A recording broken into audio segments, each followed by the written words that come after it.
بسم اللہ الرحمن الرحیم۔ محترم ناظرین، السلام علیکم ورحمۃ اللہ وبرکاتہ۔ جمعیت علماء اسلام کے سربراہ حضرت مولانا فضل الرحمان صاحب دامت برکاتہم العالیہ کے دورہ سعودی عرب سے متعلق ترجمان JUI اسلم غوری کی وضاحت۔ تفصیلات کے مطابق جمعیت علماء اسلام کے ترجمان محمد اسلم غوری نے اپنے بیان میں کہا کہ جمعیت علماء اسلام کے سربراہ حضرت مولانا فضل الرحمان صاحب دامت برکاتہم العالیہ حرمین شریفین کی زیارت کے لیے سعودی عرب گئے ہیں۔ مولانا فضل الرحمان صاحب دامت برکاتہم العالیہ روضہ رسول صلی اللہ علیہ وسلم پر حاضری کے بعد مکہ مکرمہ میں عمرہ ادا کریں گے۔ ترجمان نے اپنے بیان میں کہا ہے کہ مولانا فضل الرحمان صاحب دامت برکاتہم العالیہ نے ملک کی سلامتی کے لیے خصوصی دعائیں مانگی ہیں۔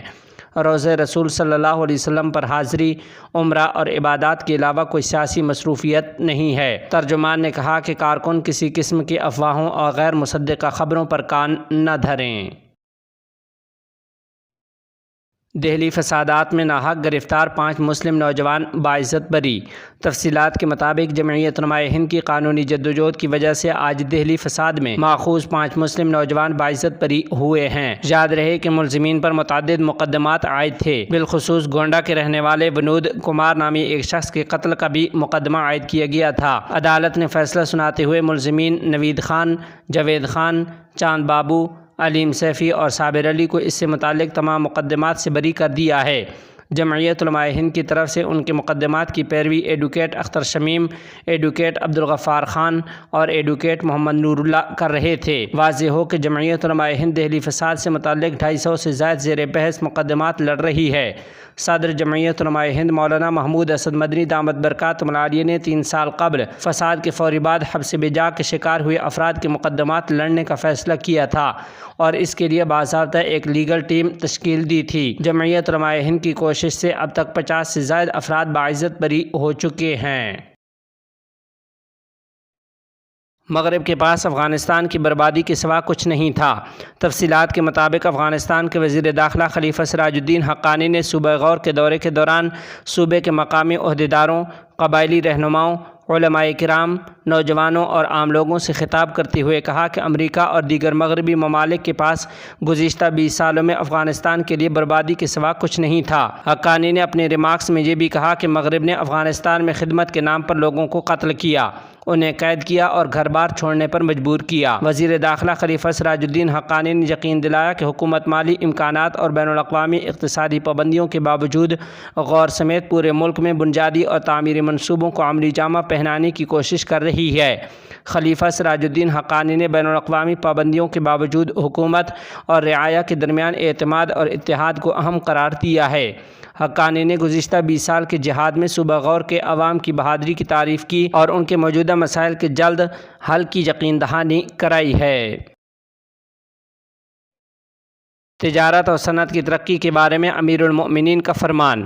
تفصیلات کے مطابق امارت اسلامیہ افغانستان کے رہبر عالی قدر امیر المؤمنین شیخ القرآن والحدیث مولوی ہبۃ اللہ اخندزادہ حفظہ اللہ کے ایک خصوصی فرمان کے مطابق ملک کے جغرافیائی محل وقوع اور اقتصادی اہمیت، حالیہ پیش رفت کو مد نظر رکھتے ہوئے خطے میں اقتصادی اور سیاسی پیش رفت، تجارت کو معیاری بنانے، برآمدات میں اضافے، پڑوسی اور علاقائی ممالک کے ساتھ پائیدار اور مستحکم تعلقات قائم کرنے کے ساتھ ساتھ نجی شعبے اور ملکی پیداوار کی حمایت اور فروغ کے لیے درج ذیل اقدامات کی منظوری دی گئی ہے۔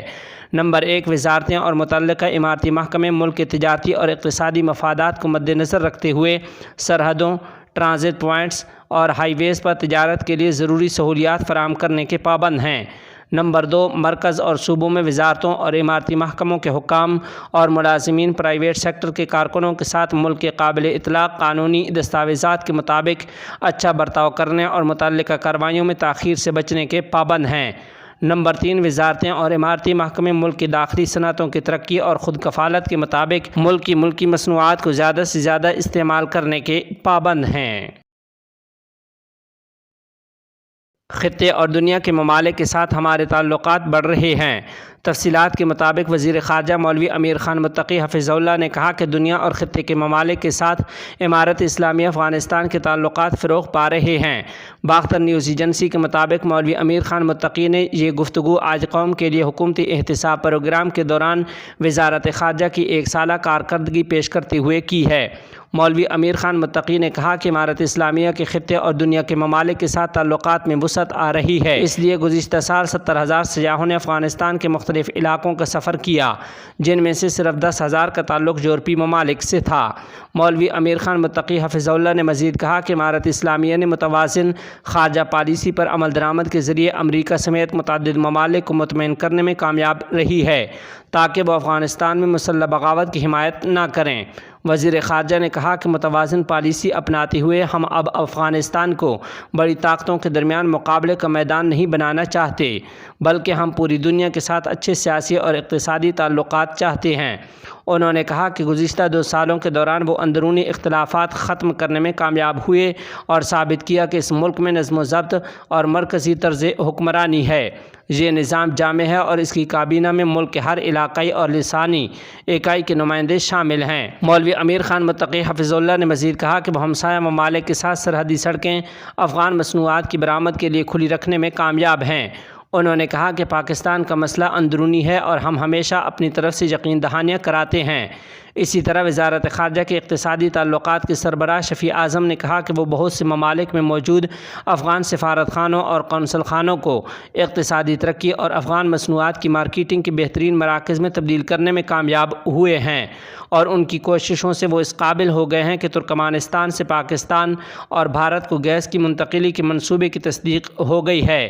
مذکورہ وزارت کے کونسلر امور کے سربراہ مولوی محمد شعیب نے بتایا کہ گزشتہ سال کے دوران مختلف ممالک سے 3,500 افغان قیدیوں کو افغانستان منتقل کیا گیا اور یہ سلسلہ تاحال جاری ہے۔ مولوی شعیب نے مزید کہا کہ سرکاری کمپنی افغانستان پوسٹ کے ساتھ کیے گئے معاہدے کے مطابق وزارت خارجہ مختصر عرصے میں دستاویزات کی تصدیق کرے گی اور ایمرجنسی سروس کا شعبہ بھی فعال ہے جو چند گھنٹوں میں دستاویزات کی تصدیق کر سکتا ہے۔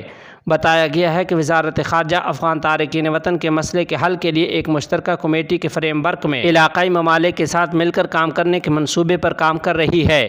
گزشتہ سال مختلف ممالک سے 800 تعلیمی وظائف حاصل کرنے کے بعد وزارت خارجہ نے وزارت اعلیٰ تعلیم کو دیے۔ اس دوران 3,94,000 ٹرک انسانی امدادی سامان اور 50,000 میٹرک ٹن گندم مناسب طریقے سے ملک میں منتقل کی گئی۔ اس سال کے دوران وزارت خارجہ کی طرف سے 3,70,000 مختلف دستاویزات کی تصدیق کی گئی ہے۔ واضح رہے کہ گزشتہ روز ایران میں مقیم افغان تارکین وطن میں پاسپورٹ کی تقسیم کا عمل بھی وزارت خارجہ کی ہدایت اور امیر المؤمنین کے حکم پر شروع کیا گیا ہے۔ اب اتحاد اور بھائی چارے کا وقت ہے۔ تفصیلات کے مطابق دورہ روزگان کے دوران وزیر داخلہ خلیفہ سراج الدین حقانی نے اس صوبے کے اطلاعات و ثقافت کے سربراہ کی قیادت میں مذکورہ صوبے کے میڈیا حکام اور اسلام پسند سوشل میڈیا کے ارکان سے ملاقات کی ہے۔ ملاقات میں روزگان کے انفارمیشن اینڈ کلچر کے سربراہ آغولی قریشی نے کہا کہ صوبے میں سوشل میڈیا اور الیکٹرانک میڈیا کے شعبے سے وابستہ تمام افراد امارت اسلامیہ کے حامی ہیں اور ان کی تمام سرگرمیاں لائق تحسین ہیں۔ قریشی صاحب نے مزید کہا کہ روزگان میں صحافیوں اور میڈیا حکام کے درمیان اچھی ہم آہنگی ہے اور ان کے مسائل کو جرائم کی روک تھام کمیشن کے ذریعے حل کیا جاتا ہے۔ انہوں نے خلیفہ سراج الدین حقانی کو یقین دلایا کہ اس صوبے میں محکمہ اطلاعات و ثقافت نے سماجی پروگراموں اور دیگر متعلقہ شعبوں میں اچھے نتائج حاصل کیے ہیں اور مستقبل میں مزید کوششیں کریں گے۔ ساتھ ہی خلیفہ سراج الدین حقانی نے ان کامیابیوں اور پیش رفت کو سراہتے ہوئے کہا کہ اب اتحاد اور بھائی چارے کا وقت ہے اور اتحاد پیدا کرنے کے لیے کام کرنا چاہیے۔ اپنی طرف سے انہوں نے ہر قسم کے تعاون کا یقین دلایا اور انفارمیشن اینڈ کلچر کے سربراہ کی بہتر خدمت اور ترقی کی امید ظاہر کی ہے۔ وزیر داخلہ کا غور کے بعد دائکنڈی کا دورہ۔ تفصیلات کے مطابق وزیر داخلہ خلیفہ سراج الدین حقانی اپنے صوبائی اور عوامی دوروں میں آج صبح دائکنڈی پہنچ گئے۔ وزارت نے اپنے ٹویٹر پر لکھا کہ خلیفہ سراج الدین حقانی دیگر صوبائی دوروں کی طرح اس صوبے میں بھی حکام، مجاہدین، مذہبی سکالرز اور عوام کی مختلف طبقات سے ملاقات کریں گے۔ واضح رہے کہ خلیفہ سراج الدین حقانی اس سے قبل روزگان اور غور صوبوں کا دورہ کر چکے ہیں اور وہاں کے مقامی مجاہدین کے عہدیداروں، علماء کرام اور عام لوگوں سے ملاقاتیں کر چکے ہیں۔